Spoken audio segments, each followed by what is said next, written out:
The Mayo Experience. That Mayo Experience. That Mayo Experience.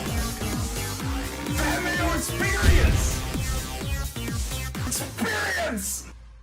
Welcome to the Pat Mayo Experience, presented by Underdog Wyndham Championship picks, bets, preview, a recap of the 3M, and a review. At least for myself. I don't know if Geoff has watched it or not yet, but of Happy Gilmore too. Did you watch it yet? So, I'm guilty. I tried twice. I fell asleep like 15, 20 minutes in both times. I've just been really tired. Yeah, it's hot here. Played a lot of golf outdoors with the kids. So, no, it's like, I'm sure the movie is what it is, but I didn't fall asleep because the movie was shit. I was falling asleep to anything. Well, I'll give you my review. The movie is absolutely trash, but very watchable. Yeah, I mean, isn't that what it should have been? Like, I cannot imagine that there's anyone out there who thought it would be different than what you just said. It's a little popcorn. They're going to recycle the jokes. Oh, yeah. We're going to see new golfers make cameos. Like, that's like, what do you think is going to happen? They're going to write new great jokes. Sandler hasn't written new great jokes in 25 years. What do you think? He was saving them for this? I know exactly the movie is for me. And I guess the 20-year, like 10 years older and 10 years younger than me, people that were out of the Caddyshack generation and grew up with Happy Gilmore as their golf movie. But I don't know how anyone else could watch it. I still, in some ways, feel like Happy Gilmore was our generation's golf movie. And it absolutely was. But then, Pat, you stand there and watch it. It's like the same reason I'm going this weekend. I'm going to drive 4 hours by myself to Ohio to the Hall of Fame. Just because, like, Gates might have been shit in his last 2 years or whatever, but it doesn't matter. Like, there's equity there. Sandler was essentially Jordan Spieth. Like, he was 2015. Like, he was a bat out of hell. He was pumping those movies, falling off the chair laughing. One of the greatest runs of movies ever for the genre and for what they were. And to be honest, I think people who watched this one quickly and were expecting it to be horrific were actually pleasantly surprised that it was like less horrific than they thought. That was actually the early reviews that I had heard. Now I have, but yeah, I'll get through it. I'll get through it in the next day. The expectations for me were, so I watched it on the airplane when I was coming back from Toronto yesterday. I was like, yeah, good airplane movie. It was a bit long. If it was just the first half, I probably would have been pretty good. The second half is outrageous. The movie is essentially a platform to rip Live. That is pretty funny. But with Brooks and Bryson on like Team PGA, it's really bizarre. That's okay. Yeah. Could you give me like the 3 best cameos and the 3 worst cameos? Like golfer specific. I thought that Xander was probably the funniest of the golfers. Okay. But they just set him up to be a punchline. Zalatoris as well. I mean, you know what the Zalatoris joke is going into it, but just him hating Happy Gilmore was pretty funny. And who's the worst? Ricky had like 2 lines and they were pretty bad. Spieth being an asshole was pretty funny too. Okay. I could like that. Yeah, easy popcorn. Like Rory was pretty wooden. So was Bryson, so was Brooks. I'll be honest, before I fell asleep and both times trying to watch it, I had like a laugh. Like I wasn't looking to like, I need to turn this off. Like I giggled the first half. The first half had some laughs. They did recycle my single favorite joke from the first movie, which I just thought was fantastic. In the first one, when they go to the Waterbury Open and they introduce Shooter McGavin, but he's just standing behind Doug with his back turned, and he turns around like, oh yeah, you didn't see me standing here. He does the exact same thing towards the end when they have to meet with like Brooks and Rory. Doug walks in, they're like, yeah, we brought in someone. You can see him standing there, but his back is just turned. He turns around like, hey, here's the big surprise. It's me. Although everyone can see him. I don't know why, but that joke just kills me. Was the movie too long? Because had too many guest appearances, and he couldn't like cut any of them. Like, why would it? You like what? You would think when Sandler starts this project, he's like, guys, we're gonna make this like as short as possible. We're gonna get this over the line, easy. The number to satisfy Netflix. Like, I can't fathom why they would have made a long movie. They didn't even have a movie. There was a movie there. The movie was the first half of the movie. And then there's just this whole... It's like, did you ever have the Anchorman DVD where they were just able to cut another movie out of all the footage that they didn't use and they put that on the DVD? No, but continue. So that's what the second half felt like. They were like, well, we have all these extra people. Like Reggie Bush is going to be here. We need to get him into the movie. Eminem is here. We need to get him into the movie. So they just crafted another like 30% movie for the second half. Yeah, the first half is exactly what I wanted from Happy Gilmore 2. The second half was just ludicrous. Yeah, listen. And John Daly was hilarious. I'll give John Daly a lot of props. He was funny. Speaking of DVDs, like just to date us or myself, Happy Gilmore, when my dad first got a DVD player, the two first movies I got on DVD, which made no sense because they didn't like utilize their comedies. I got Happy Gilmore and Austin Powers. I feel like the Austin Powers DVD was good. Like it had bonus features and stuff like that. Might have. Yeah. My dad got Air Force One, so we watched that a lot. Get off my plane. Yeah. Great movie. I think the first DVD I owned was Best in Show. That tells you where I was as like a 14-year-old. Yeah, but most people say why you never mind. But like you didn't need a DVD player to watch like a comedy. You weren't like utilizing like the good technology of the DVD player. Yeah, it was just an upgrade. It was because you didn't have your VHS plugged in anymore. This was just more convenient. Yes, pretty much. Yeah. Good times. What an era. And I guess, hey, listen, a lot of those, like Hogan died. It was like a big week for the era. Oh, yeah, I suppose we should talk about that. I hadn't even really considered that. I do want to say I got tickets to the Wyndham Championship. I know one person reached out to me, but now I completely forget who it was. So reach out to me again. I got tickets for every day if people want tickets to the Wyndham Championship. I don't have like a lot for the final round. I think I have like 4 for the final round. If you guys want them, just let me know. I'm just hooking people up with Wyndham Championship tickets. Smash the like and sub to the channel while you're here as well. Yeah, Hogan died. Shocked he wasn't in Happy Gilmore 2. But this came down, so there was 2 separate debates with the Hogan stuff that I thought was interesting. Number one, because he and Ozzy died within like a day of each other. Who was more famous, Ozzy Osbourne or Hulk Hogan? For me, it was Hulk Hogan. For me too, but I'm just thinking about it from the like... Cosby Show kid died too, so that was like hardcore nostalgia for a lot of people. Malcolm Jamal Warner? Yeah. Yeah, he drowned, didn't he? Sad. I don't know. Yeah. Scary. Sad stuff. But between Ozzy and Hogan, I mean, Ozzy was like irrelevant for 20 years until he had the Osbournes. Like he was in Black Sabbath and he just kind of went away from being like a big music star. And then he came back on a reality show. Great, like reality 1.0 though. Oh, absolutely. The Osbournes was awesome. Insane. But Hogan's difficult to gauge because, yeah, of course, he was the biggest wrestler of the 80s and probably even until like Stone Cold came around. But how big was he outside of wrestling? And I would say probably pretty huge. He was like a pop culture icon. Yeah, pretty huge. Hulkamania, huge. And honestly, the kids today, I don't think they can grasp what fame meant before the internet. Like if you were legitimately like a household name before the internet, how famous you were.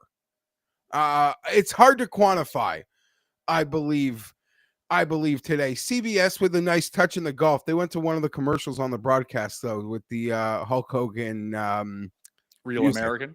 Yeah, Real American. I went to WrestleMania 6, a seminal moment in my life. I didn't know much about wrestling then. I was like 6 years old.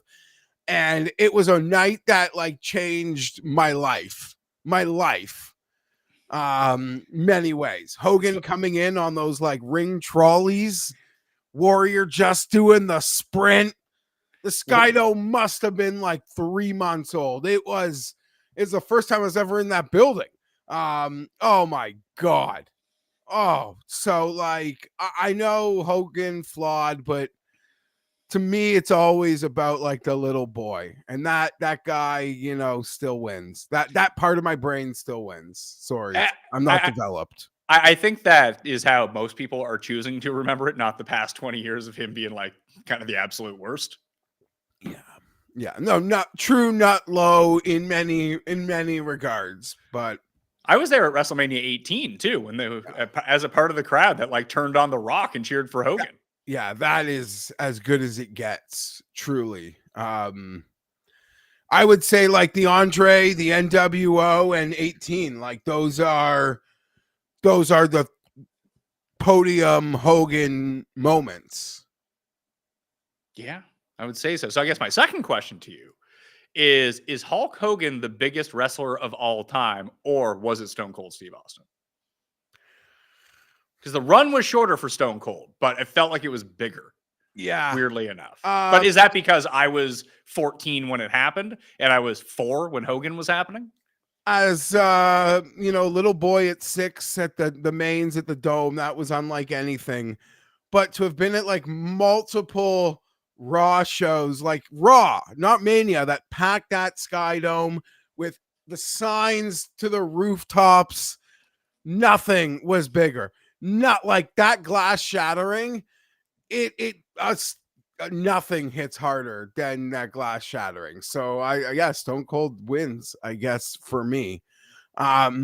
Because you get a little bit older and it's all like quick to, it's like, it was easy to realize like how fucking corny Hogan was and like how fucking corny a lot of the feuds were, in some regards. So, being like a little too young for like the macho in mid-80s or Andre like early 80s stuff and getting more of like the corny Earthquake and Slaughter sort of era Yokozuna Hogan.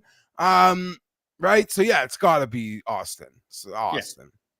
That's for us though. Maybe there's a very good case for Hogan in that regard. Yeah, if you were a little older than us and like Hogan, Andre, and the back-to-back Manias versus Savage, but we weren't in the game yet, so those don't hit hard. We only like watched them on VHS and know they were awesome. That underrated part of the early 90s being a kid, going to Blockbuster or your local video rental store and renting the WrestleMania that you didn't see on pay-per-view and like didn't really know what was happening. Wasn't it the best? Like, because great. you were too young for the internet to have like seen a dirt sheet. You literally were watching like a 3-year-old pay-per-view, but it was like you'd never seen it. You didn't know the results. And then it helped you create puzzle pieces for which you already had, like on the future of the arcs and the characters. So holy shit, man. What a time. Pizza Hut and the video store on a Friday with my dad when my mom was out of town. Like, God, that just, oh my God. Yeah, like that's, I feel like that's, I couldn't tell you what has happened in wrestling the past 25 years because once I became an adult, I just stopped watching it. But I vividly remember my dad had one of those like jailbroken cable boxes. So when I'd go to stay at his place like once a month on the weekend, I just remember watching Bret Hart win King of the Ring. I think it was King of the Ring 94. Yeah. Yeah. Just on pay-per-view. I was like, this is the greatest thing ever. I still remember it to this day. I must have been 8. My dad, I get what you mean by like that part lingers, especially when it comes to Hogan, that you remember him as Hulk Hogan from 1992, not Hulk Hogan who's like being in a racist sex tape. Yeah, I didn't have the jailbreak stuff till later, but my dad like would have someone at his office who had it, like put him on VHS for me, and like the day that knowing my dad was coming home this week with like a VHS of wrestling, it was like crack. I've never done crack, but that crack couldn't hit harder. Guess what's coming next week that we're filming tonight? Well, that hits pretty hard too. Oh God.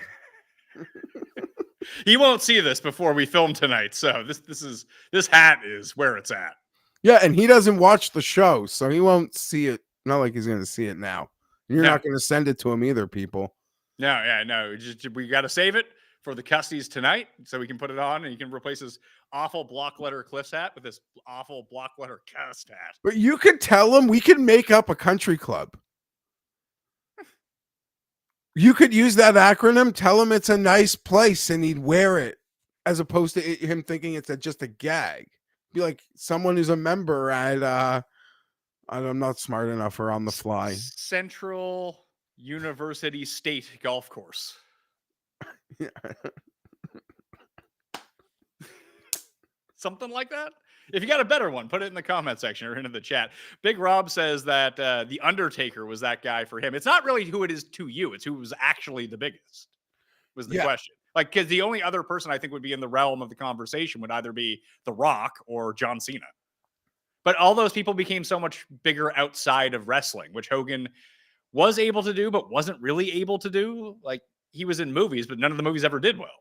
Whereas The Rock became the biggest action star in the world. Can't really debate any of that. Yeah. All right. What else do we got on the docket here? Oh, I joined Betsperts Golf. It's a good team. It's a great team. Very excited for it. And if you're a Fantasy National member, keep that membership because Fantasy National is still up and working. Obviously, the app is still going. Got that fixed this week. That was good news. So the site's still going to operate exactly like it is. But if you do want to get it on Betsperts right now, betspertsgolf.com/Mayo get you 25% off. The rabbit hole tool, the DFS optimizer, there's a Discord over there. The goal is to merge both into one and create the super site, which we're going to be doing over the course of basically football season for next year. And then people's memberships will just parse over. So if you got one of those Sweetheart Fantasy National memberships, wouldn't give that one up because you're going to be keeping it. That sounds awesome. That was a part of the negotiation that I put through. It's like I'm not doing it if the people don't get to keep the memberships that they already had. Like that would be no incentive for me to do this to protect the users. Yeah, listen, and there were a lot of loyal lifetime members, so they shouldn't lose out either. And Betsperts is top shelf. The rabbit hole, the team over there, they know what they're doing. So this is a great tag team. Yeah, it's gonna be. I mean, I've been playing around with a lot of the filters, so I got some good ones coming today. I didn't do the research show. I was out of town this week. I'll have one this week for Memphis. I'm going to be in Memphis for the St. Jude next week, and that'll probably be the final research show of the year, just because we're getting in. We got a brand new Cust Corner tomorrow. We got the Custies next week. A ton of football on the way. I think Noonan and Connor are going to join me next week as well. Noonan works with the Rabbit Hole, but they have their 4for4 football product. Also, for 4for4.com/Mayo, we'll get you 25% off all of the levels over there. There's the DFS, the gambling, the straight fantasy, whatever it is. Check out the football shows if you want to see that. But I'm super excited about it. They have a brand new football betting tool that's going to launch in like 2 weeks, and I've been beta testing it. It's where I've been winning all my money on NBA using that, or WNBA using that tool. It's just awesome. It's an awesome props tool. Sounds awesome. I'm a little jealous. Yeah. Look forward to seeing that. And yeah, Pat, my wife keeps asking me when the schedule turns over to the football show. And I'm like, just a couple more weeks. Sorry, I can't do that on Tuesdays. You know what the priority is, honey. Yeah, we got Cust Corner, Custies, then I believe it's 25 straight weeks of spread picks and win totals and all that fun stuff with me, you, and Cust. It's almost back. It's funny that the PME year does really get broken up into two distinct parts. And like there is a lot of crossover audience, but there's also people like lingering back in now who don't give a fuck about golf. And then there's the golf people that don't give a fuck about football. Although I think there's more golf people who care about football than football people that care about golf. Because that week 1 spread pick show we do every year is by far the biggest show that we do. I would say most of the people that it's more like international that might be checking out. Because most of like the American, like golf fan, football's the lifeblood. But I get a lot of from the internationals that they sometimes disappear for football, other than Cust, because people have their own fetishes for his content. I mean, tomorrow we recorded tomorrow's Cust Corner last week. It is outrageous.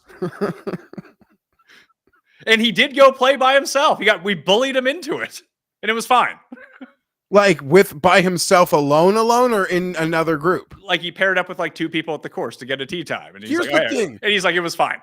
But I guarantee you, within the next, like, if he does this at least 2 more times, he is going to have like a marathon of texts for you guys for how like incredible it was that he met a person who like does X for a living, and like he just heard so many, or just, was from this part of a town or something. Like, it's inevitable that he is going to tell you how much he loves meeting new people and playing. Of course, he refuses to listen to anything the other Tim or I tell him. Like, and maybe it's because it's coming from your friends. You just don't want to hear it.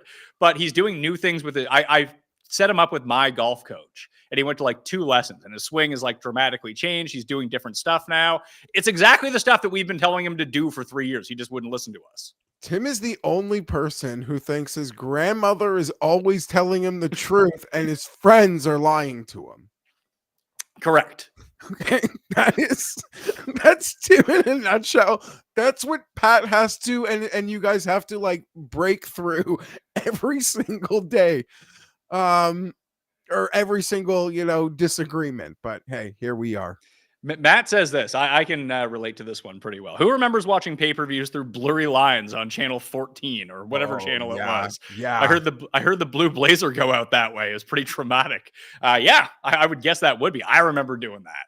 Yeah. And I remember like the old TV guide channel. They would just run like half an hour before pay-per-view started to get you to watch the pay-per-view. There's one Razor Ramon promo from, I think, Royal Rumble 95 when he took on Bret Hart for the title that it's still sketched in my mind. I think it was, what was it? It was, "Yo, Hitman, the only reason you sweating because you afraid of what Razor is going to do to you when he gets you in. Don't ring. And for whatever reason, him throwing the toothpick at the camera was just repeated 3 times. I have no idea why, but it's in my mind forever. So, like, I'm embarrassed to say, more recently than late, like probably like 5 or 6 years ago, I had a moment, like a rabbit hole of like watching those countdown shows on YouTube. Oh God! Because I remembered so many on YouTube. Because I remembered so many of those pay-per-views. And yeah, the Sean Mooney or the early Mean Gene, but then Todd Pettingale. But yeah, I was all in. Those were part of the shows. The thing for me was it got to a point later where I liked wrestling so much, and I wasn't getting them like a week later on VHS, like the Mania and Rumble I'd get my parents to buy, but it was the WCW pay-per-views that I would watch through the lines, because I was just like, I'm not getting my dad. I don't know. I was getting enough WWE ones. I wasn't bugging him for the other one until like WCW became the shit. But man, what a time. Those pre-shows, yeah, they're part of it. All part of it to me. We really buried the lead here. Congratulations on hitting an outright winner with Kurt Kitayama. Oh, thanks. I'll tell you, you hit a winner, and you're reminded why you do this, Pat, because man, I wouldn't know. One winner, here's why I'll keep you on the horse. One winner pays for a lot of losers. And I mean a lot of losers. So fuck yeah, let's go. Man, was he an artist or whatever that was that he did on the weekend. Truly magnificent. It was a joy. Thank you. I needed it. I was really hoping Jake Knapp would get it done on Sunday, but that was certainly... it's funny because I was watching it towards the end, and he missed the putt on 16 from 9 feet, and Stevens ended up making his because Stevens hit it closer. But he ended up draining the putt on 17 for par after a really horrific first putt. I think he left it 10. He left it outside of Stevens' chip that was off the green. That's how bad the first putt was. I was like, okay, if he can eagle the final hole, he can get himself into this. And I think he had like 8 iron to the green going for 2. And it looked online. Like if that clears the water, it's like 4 feet away for eagle and it just comes up short. It's like, of course it does. Of course that's what happened. And Kitayama's up and down on 18 was immaculate. It was a very difficult shot. I would say, as someone who took a sigh of relief when Knapp's ball went in the water, but I also had Baccia on the card Oh who was God. gone after 3 holes. We probably all played golf with guys this past week who drove the ball like Baccia did. Anyhow,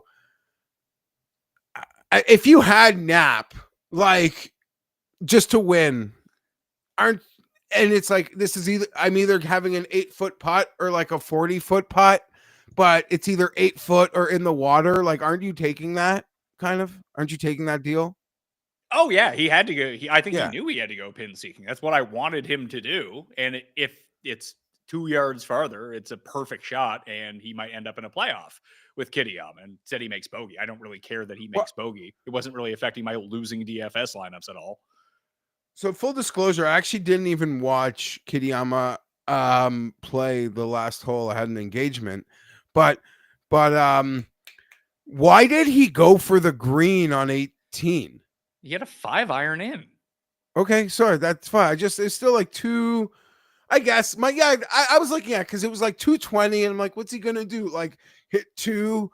Well, here's the thing. Shot like 60-degree wedges. I didn't know what to do, but that's what I thought maybe he should have done. Well, Kanaya kind of did the same thing, where because the grandstand is directly behind that green. I mean, what's the worst that can happen if you hit it too long? You get a free drop. Who cares? Like, it's way, but like, if you're going pin seeking like Knapp had to, yeah, the water's in play. Or if you try to do it from the rough, but from the middle of the fairway, these guys are on the fucking PGA Tour. They should be able to hit a 5-iron 220 yards. I agree. But the only variable I could think of is, like, let's say you land on like an ugly downhill slope in the bunker, and you like Kitayama did, and he still ended up with 13 feet for birdie. Yeah, no, these guys are good. The shot Kitayama hit from that, obviously the par 5 that him and the other guy also stuck, I thought was amazing. It was like a 6-iron from 200 from the tee. But then when he hit, I think it was on 14, the 198-yard bunker shot on over the water everywhere. Nuts. I knew it was going to be my day. When he chipped in on 3, I was like, okay, we're blessed. We're just going to be blessed today. I haven't had one of those in a while. I think Minwoo was like the last one that I had like that, where it's like, oh, everything is just going his way right now. Yeah, like this is great. And you listen, obviously it was amazing what Saturday was. It got him back into the mix of like the guys that can win it, and it was awesome. We were in a great spot. But whether it's just like your head, like even as a golf fan, I'm like, I don't know, most guys like have trouble following up that round. They do. Yeah. Like, look at Svensson from day 1 to day 2. He like barely made the cut. Cool Bet's own Adam Svensson. Hey, listen, I think he could be a popular play this week. Maybe first round leader again. We'll see about that. There's a lot of good names in this Wyndham field. Guys got to get themselves into the playoffs. Yeah, there's a lot of ways my card could go, but I feel like I'm going to just like last week. I don't think I'll be in front of like 40, 45 and, flood the zone. Well, there's not a lot of, even the favorites of this tournament, when we get to it here in a second, I think 25 is like the lowest number. I think that's what it was. I saw Fitz was 20. Did I? Maybe. Yeah, he's 20 with like each ways, but like I think the enhanced, like the win only number is like 24, 25. Okay, cool. I don't I know when I say this like before a major, I'm lying because it's just impossible. But I mean it this week. Like, I don't see how this is going to be an expensive week for me. And yeah, I just won and I got the account is flush. And like any degenerate would, I even like won some money and bet a late CFL game that hit. So, I'm even feeling better. That was true degenerate though. True degenerate. I don't know what Kitayama's best shot was of Sunday, but I think it was 15 when he had to basically put the wedge face closed to hit it underneath this tree and still put it to 13 feet and almost made the putt. It's pretty good. Maybe that was on 16. Forget which one it was. It was one of them. It was a great shot. I think that was 15. 14. Well, I don't know, because I think 14 and 14. One of them was the bunker shot, and the other one was the other. So I could be mixing them up, but yeah, I don't see myself really betting in front of 40-1 this week. Not that there's many names there. I have one in. I only have 3 bets in so far, and one of them is below 40-1, but just below. And I'm just playing. I got to change my strategy somehow. And now that you've hit a winner, like the pressure is really on me to get at least one here before the season ends to cap off the worst betting year of my life in terms of golf. I'd like to get better. Hopefully the new tool will help me out a little bit more. Maybe just a change of scenery, a change of vision will end up doing that. Betspertsgolf.com/Mayo to get in on the rabbit hole right now. Do I have anything else? Oh, yeah. Remember I told you the last time I went to Toronto with my kids this week. We planned it out for a while and we took them to the zoo. It was a fun time. But when you're coming in, we stayed on the East End, which is not normally where people stay. Our shout out to my buddy Phil Perkins. I stayed at his house. He was up north. He had his house empty. He's like, hey, do you want to use my house? I was like, perfect. They have kid stuff there. He has 2 kids. Worked out great. Across from a park. And a lot of our friends now live in the East End of Toronto because that's a place where young professionals can semi-afford to buy a house if you're actually going to buy one. So a lot of friends out there. I actually lived out there the first year that I moved to the city, but I had never gone like as east as I was, even though it was like 2 subway stops away. Just I had no reason to ever go east. But we took as people do when they fly into Toronto, quick tip, take the train that goes into the city. So we took the train to the subway and subwayed over. It was glorious. We go to leave on Sunday and we have this big wagon full of suitcases. The kids are walking with my wife. So just everything's in this wagon that we're pushing. So you have to use elevators to get down to the subway. That's fine. We get on the subway and then a minute into the subway, they're like, oh yeah, the subway is closed between Broadview and St. George. I was like, oh God, no. This is horrible news because we don't have like car seats, so we can't call an Uber to get the kids into it or anything like that. So we have to get out with this like giant lug of like a wagon with all the suitcases in it, get on a bus to transfer back down to where the subway starts again. I almost got into a fight on the bus because this lady came on. Like I was blocking the way because we have this huge thing and the bus is packed. Like, can you move? It's like I can't move. What do you want me to do? Where do you want me to go with this giant wagon that I have sitting here?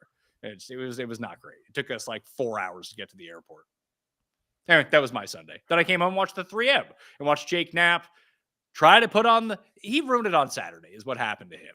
He couldn't make a putt until I think it was 11 or 12 on the par 5. Then he made 4 and 5 holes and gave one back. But he was basically trying to play the U.S. Open for the first 9 holes when those holes were pretty gettable, as evidenced by Kurt Kitayama. Yeah, him and Olesen both were like in neutral for a lot of Saturday. Then Olesen made the hole-in-one on number 8. Yeah, that was impressive. Has a final group ever played as poorly as Bhatia and Thorbjorn? I'm sure they have. That was sad. That was kind of pathetic, but try to be not too hard on these guys. I guess so. Have you ever seen fewer shots from a final group? Because they got out of it early. Yeah, I feel like even late though, they were still, I don't know, Bhatia was still showing up on TV a little bit. They had to show them at the end. Bhatia made his birdie on 18. I think it cost a guy in the DraftKings live final $1 million. That sucks. The guy plays horrible all day. Then he makes the one putt you need him not to make. How long was the putt? I think it was like 10 feet. I think that's what it was for birdie. It wasn't like a tap in. I think he could have missed it. Although I wasn't. After Kitayama won, I kind of stopped paying attention. Yeah. Cruel sweat. Yeah. Wyndham Championship. I was there last year. I watched Grazerman make his quadruple bogey. I was on that hole. I was like, oh no, this is going very poorly. Aaron Rai ends up winning, ends up becoming a community win that obviously I was not a part of. Hisatune was in the mix. And then obviously Grazerman had the 4-stroke lead, gave it away, got one back and still couldn't close the gap on Rai to end it. I love this course. It was underwater this time last year as well. I think people forget that. There was like a monsoon. There was like when I showed up, like we tried to play golf that like the day before and like all the golf courses were closed. It was just flooded everywhere. We finally got out to one place, but this tournament was underwater. So hopefully it's not that way again, and the weather's a little bit better this time around. But I truly love this course. I love this field, and I do think that it's a fun one to have at the end of the PGA schedule. It's the final time that guys can get in to the FedEx Cup playoffs. And I think it's a course that, listen, it's an accuracy over distance course. So it does open up more of the field to be able to make some moves and get themselves into the playoffs. You got to get inside the top 70. Where are we at in the top 70 right now? There's a lot of guys on the outside looking in, put it that way. Yeah, fun event. There's a specific player profile that I'm probably going to pepper, maybe one deviation or so. But I was part of that community rye win last year. But it's just guys that pepper flags. Yeah, you got to keep it in the fairway, though. It's hard. Like, the rough is penal here. And yeah, but it's just... It's no less than driver, too. You don't have to hit driver outside of the par 5. Like, I'm not betting him, but it's like the Bud Cauley profile week. Yeah, that's actually a really good... I didn't even think about Bud. It feels like his run ended. Yeah, sure.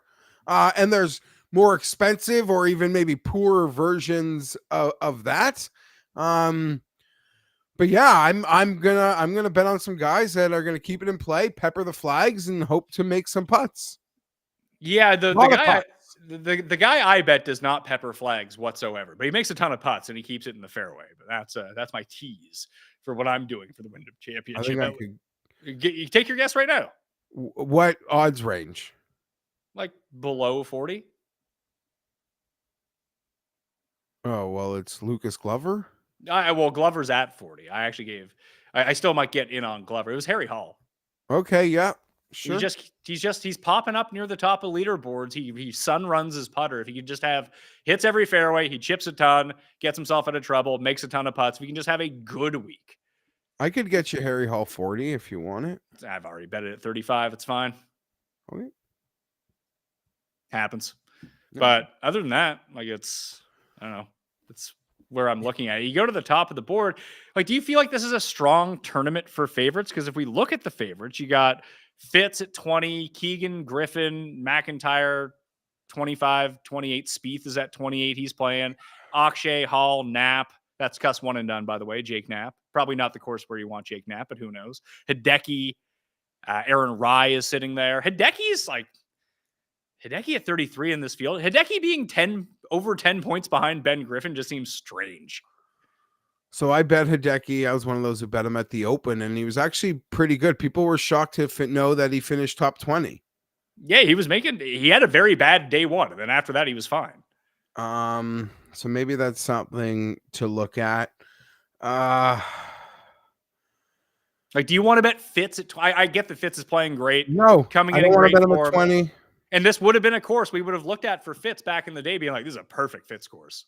I mean, it makes so much sense. He's playing really well. If he does, he is the talent here and he barnstorms this field, which is fine, but not super strong. I'm not shocked, but I'd rather get Fitz at the bigger number at the better fields and the harder courses. I would tend to agree with you on that. Let's see. Hideki has a 3rd, 11th, and has missed the cut in his last 3 times at the Wyndham.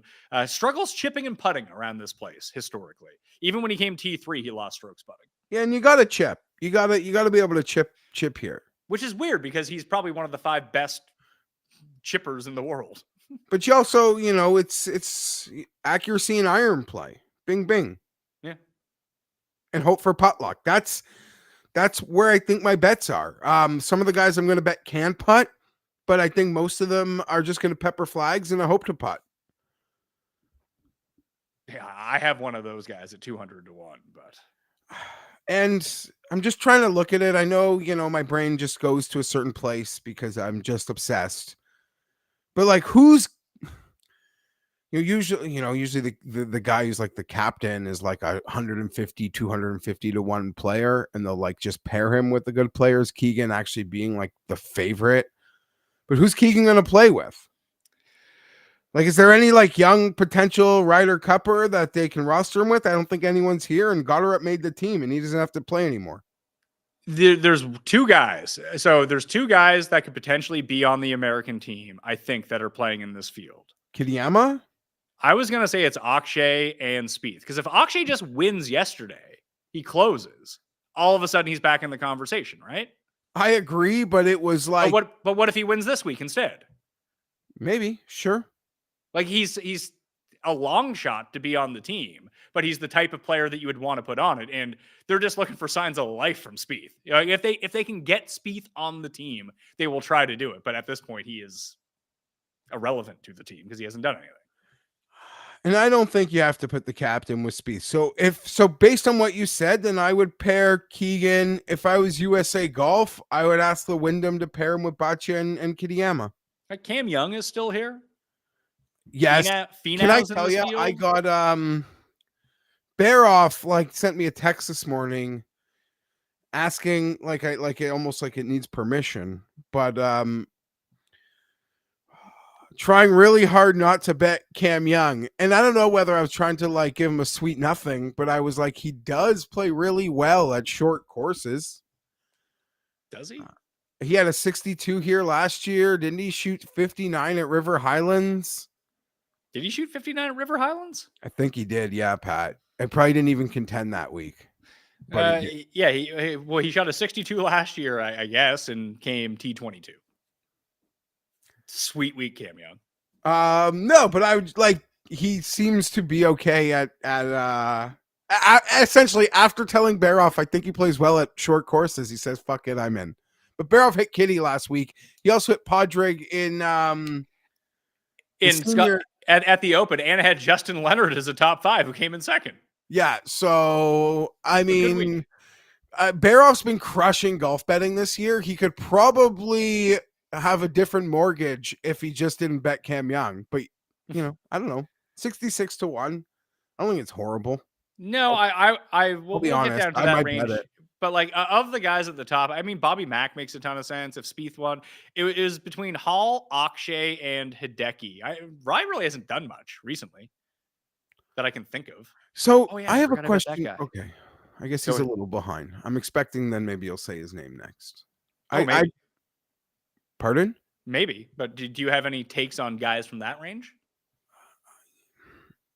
As someone who bet Akshay last week, maybe I should just go back at the same number. The guy was in the final group. His ceiling, his talent versus the ceiling versus the field, I still believe in. And the driver's out less here, and he couldn't hit that Sunday. Holy shit. But usually he does. Usually when we think about, if I had to give you a profile of PGA players right now who hit fairways, aim at pins, and make putts, he would probably be top 3 of the guys you would mention. Okay, yeah, you've done a good job at talking me, and I'm and I don't even know if I want to bet him. Just it's the same reason. I didn't look through him last week. But I started to build the case in my mind. It's I don't want to bet him. Yeah, and as someone that bet him last week, why get off the horse? The horse took it to Sunday and then, died 3 holes in, but that's okay. So, after this conversation, I mean, there's still 40-1 on him. Yeah, but here's what I'll throw out. He's 0 for 4 in cuts made at the Wyndham Championship in his career. Has never gained on approach at this course, which is shocking. There's someone else who I really like this week who has a horrible career here, which doesn't add up to me. It's probably, is it all putting based for him here? Who? Boccia, how could he be so bad here? It doesn't even make sense. I mean, I'm looking at the rabbit hole right now. Yeah, strokes gained approach, loss. Strokes gained around the green, loss. He actually gained a bit putting last year, but loss before that. It's really strange. It reminds me of Finau's track record in Phoenix all those years, and then all of a sudden he spiked to T2 and lost in that playoff to Webb Simpson. Horrible playoff. But it was on paper, you'd look at it and be like, this is a great course for Tony Finau. And then just for whatever reason, we always attributed it to, he's from Utah, doesn't love drinking, probably not the greatest atmosphere for Tony Finau, or he just showed up and it was bad vibes each of the time that he came. Maybe Akshay is a North Carolina guy, isn't he? No, isn't he California? California. Oh, if you put in Akshay Wikipedia. I just did something that is rude. Because you're thinking of Thigala? Yes. Best bet of the week, Theegala to miss the cut, by the way. If you can, if books even offer it anymore. Battier is from California. He was born in Northridge, California, but he went to his residence is Wake Forest, North Carolina. Yeah, they moved to Wake Forest in 2011, and he was born in 2002, so he was 9 when he moved to North Carolina. Babies, these puppies. Here's something funny. He's just a puppy. He's just a pup.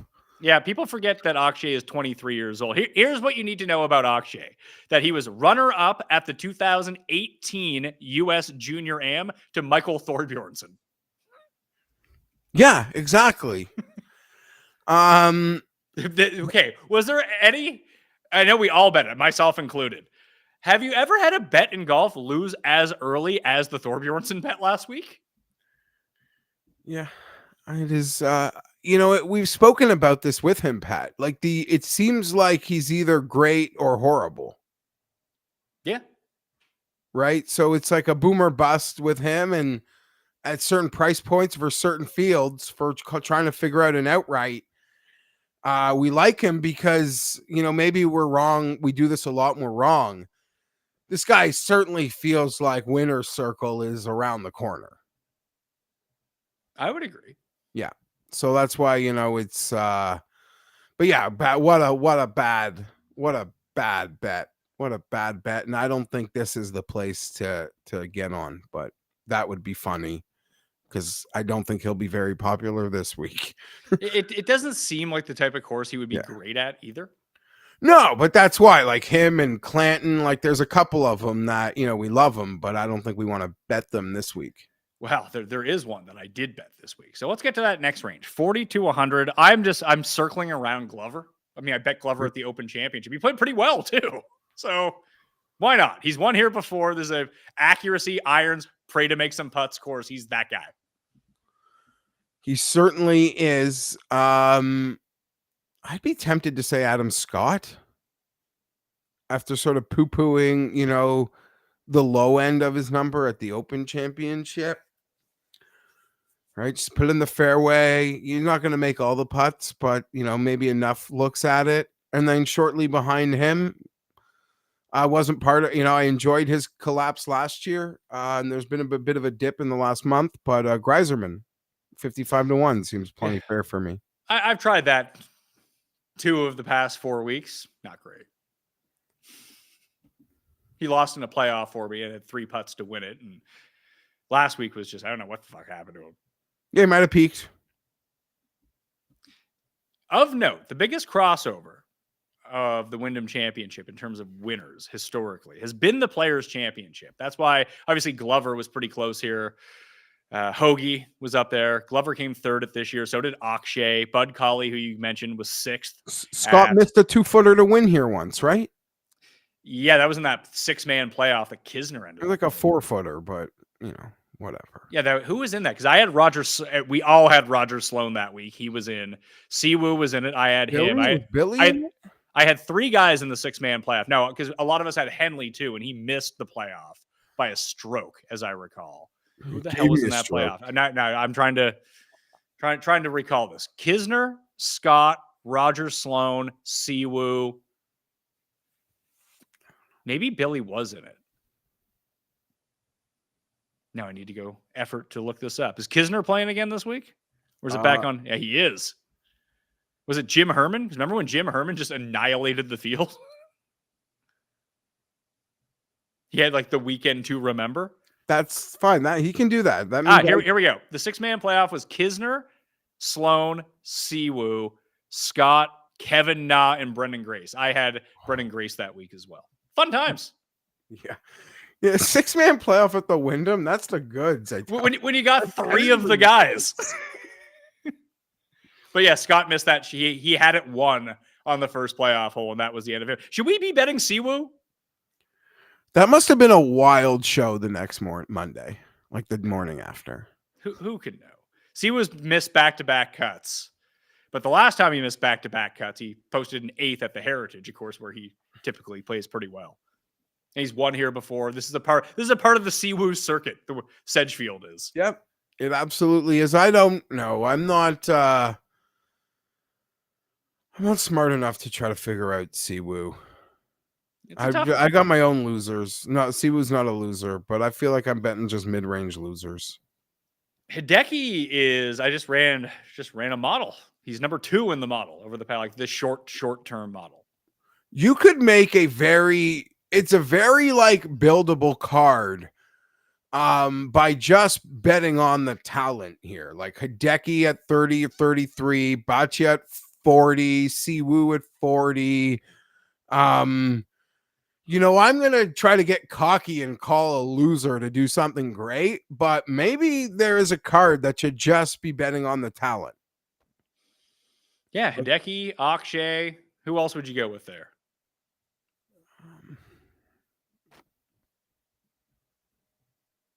Potential. I'm not betting Homa.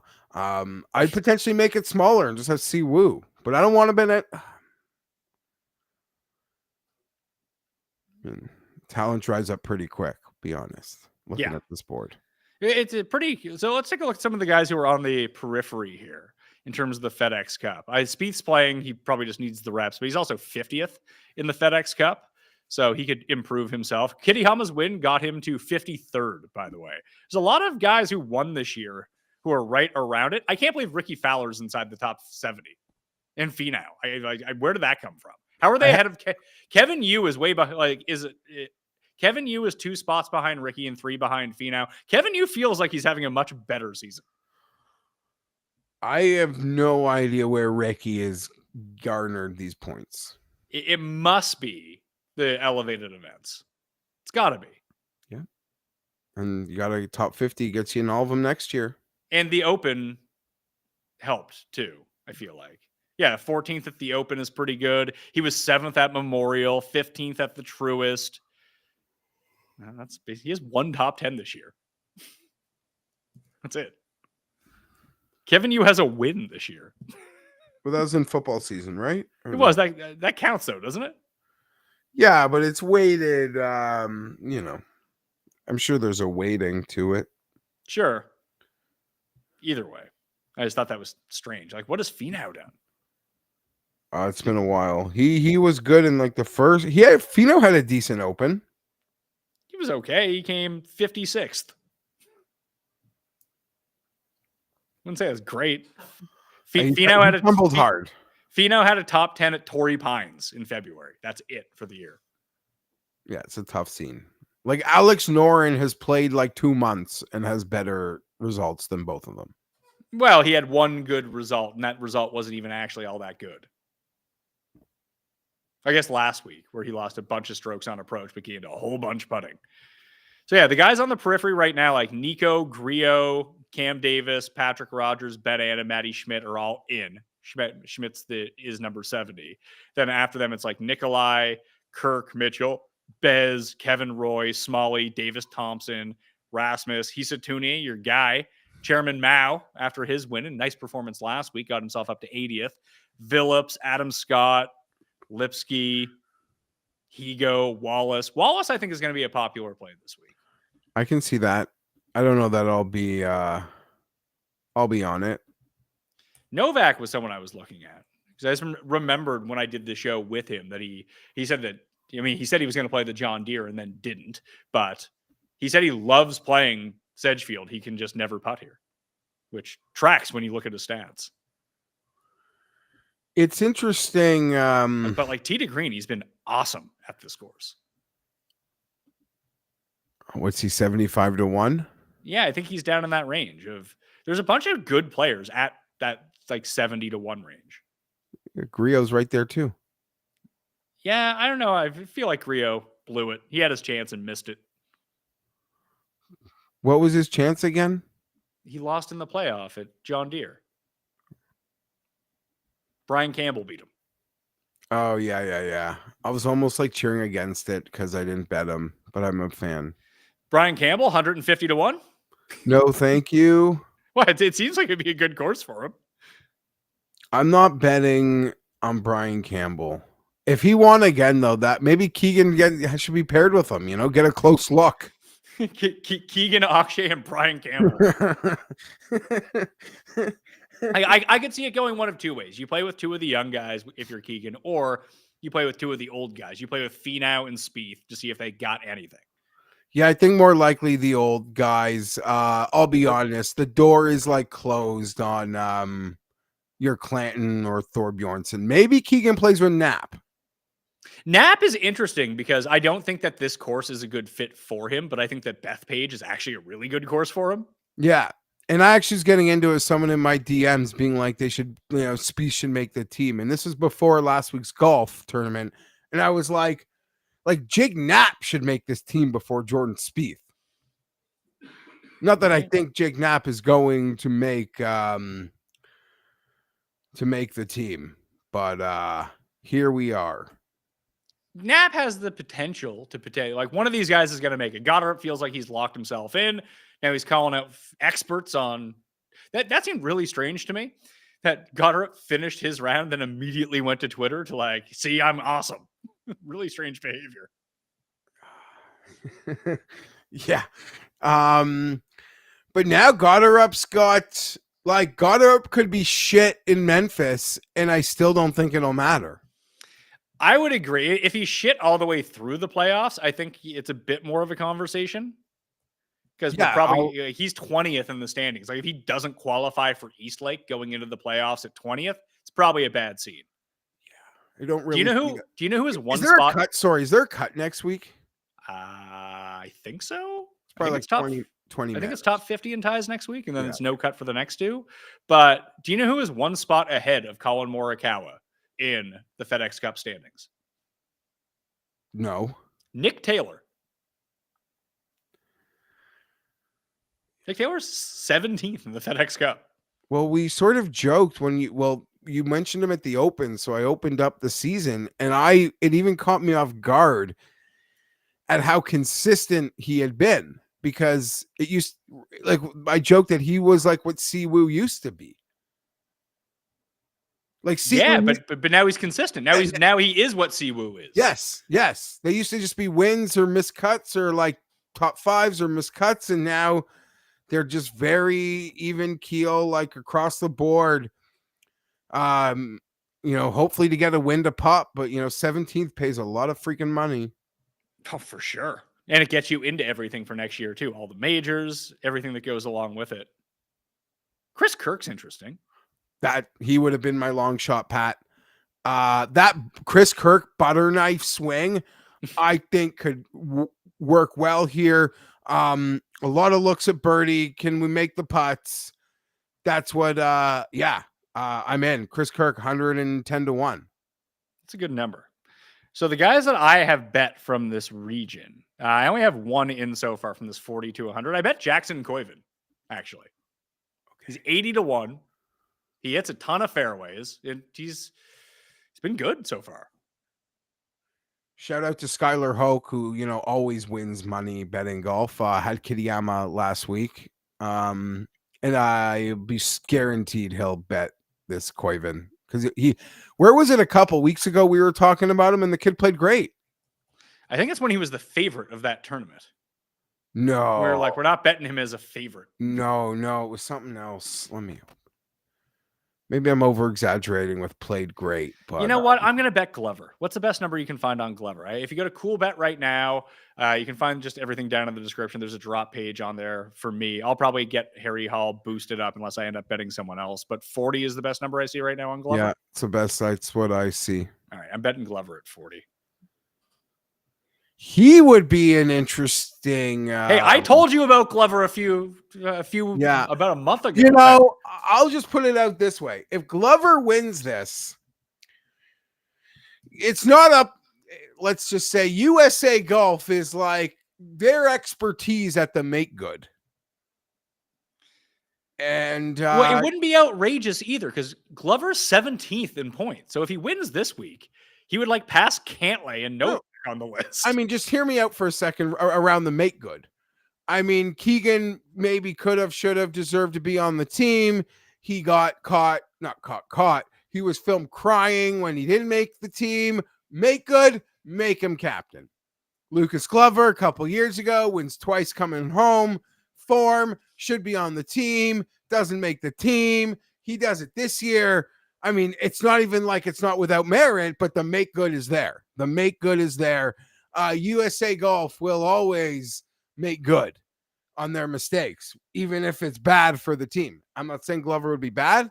He actually could be a little bit of a sneaky guy for Bethpage. Hey, But now I'm thinking Keegan should be I recall him winning a major at that course. Lucas Glover, if Lucas Glover is in if it's early in this tournament, I think Lucas Glover's going to win. I'll be asking a book to give me a line on Lucas Glover to be on the Ryder Cup team, because there's no way he'd miss. They wouldn't take him at a course he won a major at if he wins this week. On top of the fact they owe him a make good. I mean, I can see them still not taking him. That's they'll be like, oh no, we're going to take Spieth instead. And be like, all right, nah, whatever. Good. I hope, as someone who's got the bag, please bring Jordan Spieth. Oh, there's worse picks than Spieth that you could talk yourself into that are like actually realistically possible. Yeah, I'm starting. Maybe Ben Griffin ends up winning again this week, but like it feels like he's going to be on the team and maybe his run finished. You know what I am for the next month? A Ben Griffin super fan. You should bet him this week. No, I'm not betting him, but I'll feel like if he wins, I'll feel like I'll recoup those losses soon. If that makes any sense. Ben Griffin super fan right here. So there's a bunch of players in this like 50 to 100 range that have name equity, but just haven't been playing well, or don't have as much equity, have been playing really well, and it's weird to see them at these odds. For example, Ryan Fox is 75 to 1, who's won twice, been really good, but he's down here with like Sung Jae, who can't hit an iron, Max Homa, who can't hit a fairway, Keith Mitchell, who never wins, Tony Finau, who we just went through his 1 top 10 so far this season, Cam Young with his 2 top 10s so far this season, former winner of this event, Tom Kim, who I am actually somewhat interested in this week, Novak, who had his good run, is at 66, but Fox kind of stuck out to me, and I hate this course for Ryan Fox. I don't think it's a good Ryan Fox course. I get it, but should we be just looking like, hey, this guy's won twice, maybe he should get a little respect? Because they're giving Pearson Coody a bit more respect than Ryan Fox right now. The books love Pearson Coody, by the way. Yes, they do. And you of the guys that you shouted out, it probably would be like Cam Young or Tom Kim. That does have my attention. And another name that I think fits for your grouping would be Davis Thompson now at 70, but he's missed 2 straight cuts at 2 goobers. Or no, what, he missed the cut last week, didn't he? Yeah. Yeah, he missed the cut last week. I bet him last week at 50 to 1. Now he's 70 to 1. Maybe he just had a hard time returning home from Ireland. Oh, happens. Most definitely happens. Let's see, Rasmus is down to 76th in the world. He did just come top 10 at the Open Championship. He's also at 80 to 1. He's the same odds as Takumi Kanaya, who had a nice run yesterday at the 3M, but come on. So on that note, though, Pat, it's like, this course might say, I know those guys are more talented, but maybe, Bud Cauley or Bezadenhout might actually be the better fits. Agreed. I completely understand it. But if we went back to that all talent card that you were talking about, I feel like Rasmus Højgaard at 80 to 1 would be on that. Yeah. Over Taylor Moore at 80 to 1. Sure. Absolutely. And my boy Jesper, this isn't a fit, right? He just hits it to the moon, I think. I got to tell you, I don't really know that much about Jesper Svensson. He can score, but he can also not score. I would have a better time. Well, let's go to the 100 to 1, because I actually do have some guys down here. If you're not going to play the talent play of those 80 to 1 guys, 66 to 1 guys, the name value who have done it before, that I think you just drop down to this range and just hope to get lucky. Like I bet Austin Eckroat with 5 places at 100 to 1. I bet Ben Coles at 200 to 1 with 8 places.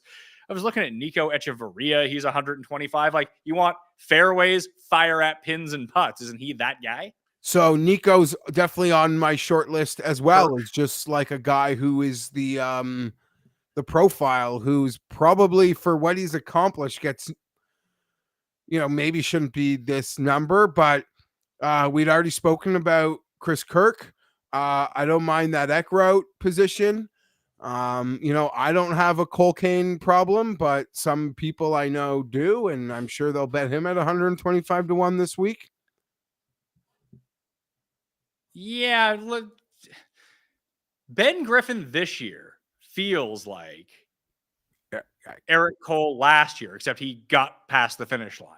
A great comp. Yep. I mean, That's probably completely unfair, but that's just what it feels like. No, I don't.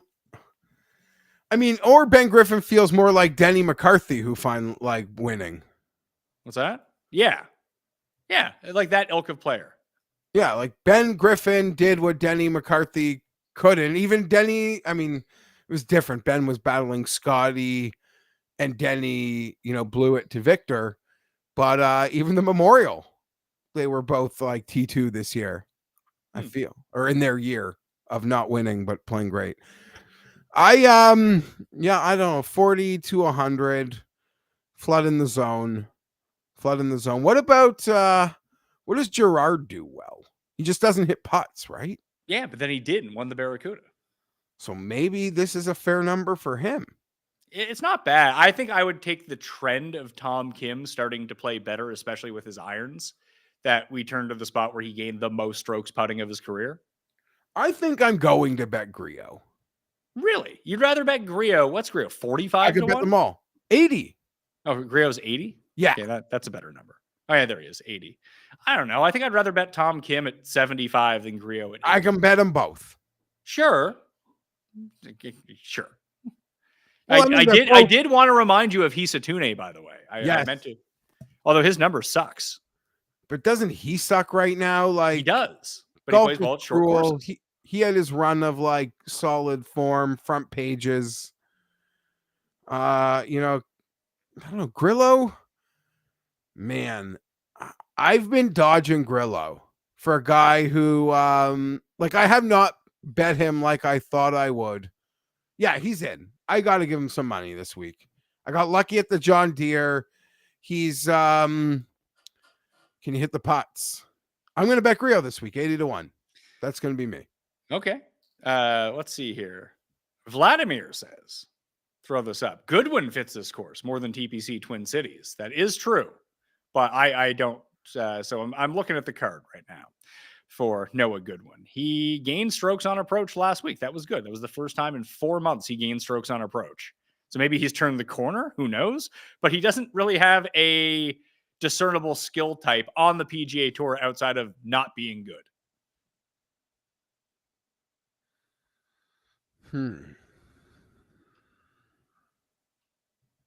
I don't really have a follow-up there. Eckroat and Coles were the two that I played with the placements. And I bet on Glover.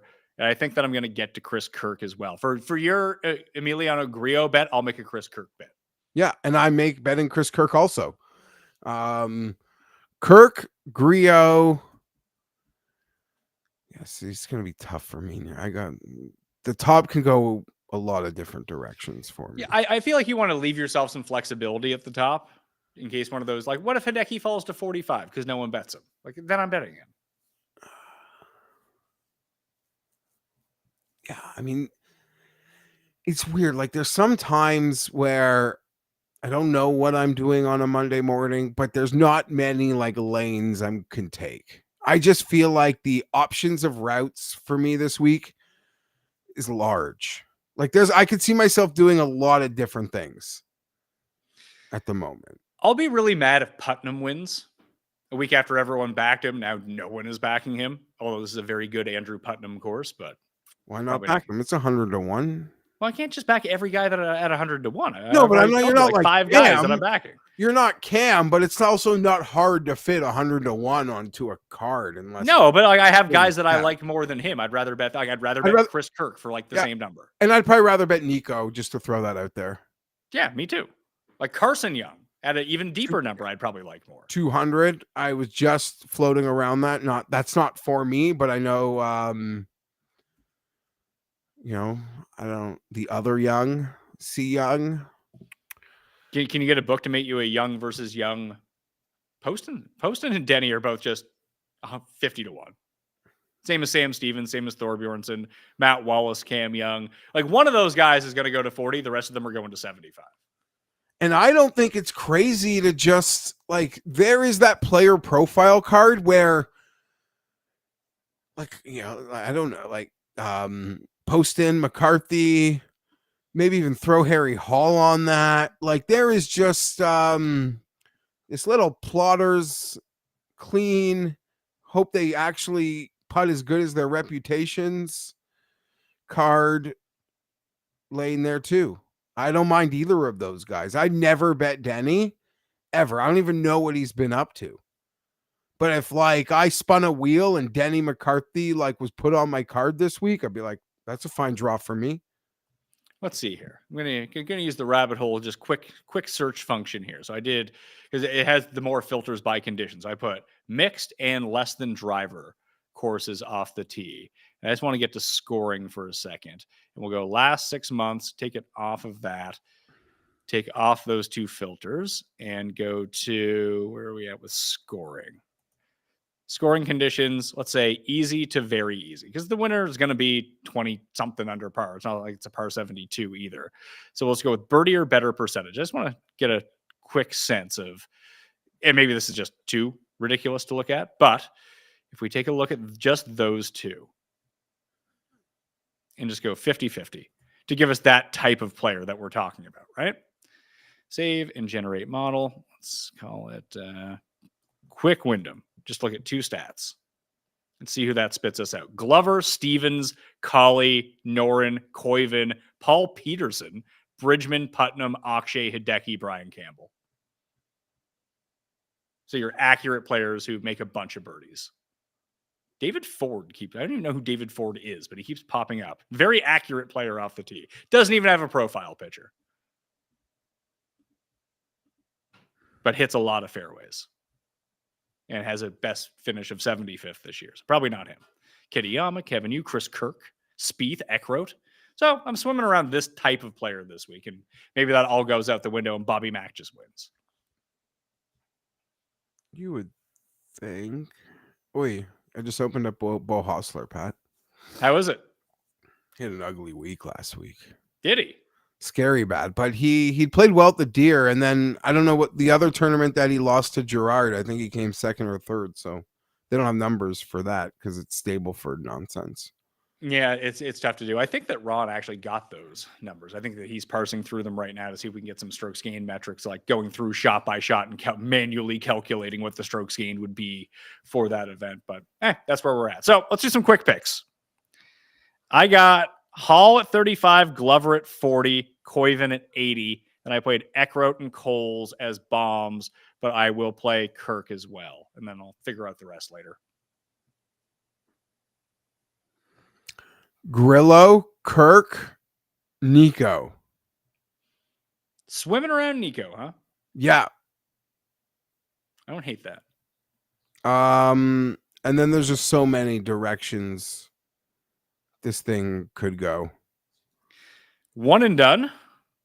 Still out in the lead. You guys are going to need a win sometime in the next 2 weeks to get me. I'm up by almost $4 million now over you, and you're still up on Cust. Cust is taking Jake Knapp as his one and done. I'll take Glover as my one and done. I will take Knapp is pretty funny. I'll take Adam Scott. Let me just go through it. No, you have not used Adam Scott. Are you betting Adam Scott? I don't think maybe. I assure you the like our mini game one and done pick does not influence my betting card. But Scott of the guy is almost going to take Kitayama hoping to get the form, but I don't know. Scott. Okay. Well, that will do it on the Pat Mayo Experience. Smash the like while you're here. Share the show around. I have this pinned to my X account right now. If you could share that for me, that would be lovely. Betspertsgolf.com/Mayo to get 25% off any of the packages and code Mayo at Underdog. We got the film in the Custies tonight. That'll be out next week. We got a brand new Cust corner, and then we're full hog into football. It's exciting. Yeah, the Chargers play the Lions on Thursday, Pat. Are you So- going to the game? No, I'm not a psychopath. No, I have no interest in the game at all. The game is nothing, but I will be at the enshrinement on Saturday. I got my seat. It is very on the floor, very close to the stage. You just might see this polar bear with a sunburn around a lot of friends and family if the camera pans, because yeah, I'm like 7 rows on the floor, and my ticket allows me to like mingle everywhere. Ooh. So yeah, heads on a swivel. I'm expecting to see a lot of old acquaintances. Okay. That sounds like fun For you.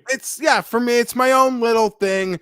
Listen, I'm going alone. I don't have anyone. It's a long weekend, Pat. Oh, yeah.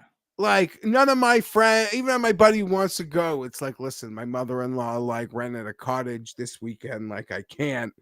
My friends I don't not have friends. I would just say my friends have lives and they don't give a fuck. Does that make sense? Yes. Yeah. So I'm just I'm going Friday night. I'll leave in like the evening. It's like a 4.5 hour drive. I just told my wife I want to do like 80%, 70% of the drive on Friday night because it's Saturday at 1. And I'll find a hotel. Maybe like can find a Hampton Inn or like anywhere I don't think I'll die. And then yeah, that's it. So another short trip for me. You love these short trips.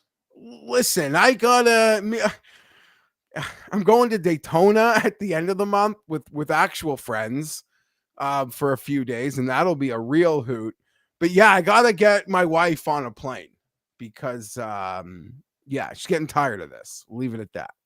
All right. Well, that will do it on the Pat Mayo Experience. Thank you all for watching all of the newsletter later. Cust Corner tomorrow, live with Tambo on Wednesday. Research show coming back this weekend. Then I'll be in Memphis next week for the FedEx Cup St. Jude Classic, the first leg of the FedEx Cup playoffs, which I have just been informed has no cut. So all 70 guys will be playing the entire week. So hopefully I can get some good stuff from the course as I'm going down with the PGA Tour. So hopefully I have a little bit more access. All right. I'm Pat Mayo. Thanks for watching. I'll see you next time.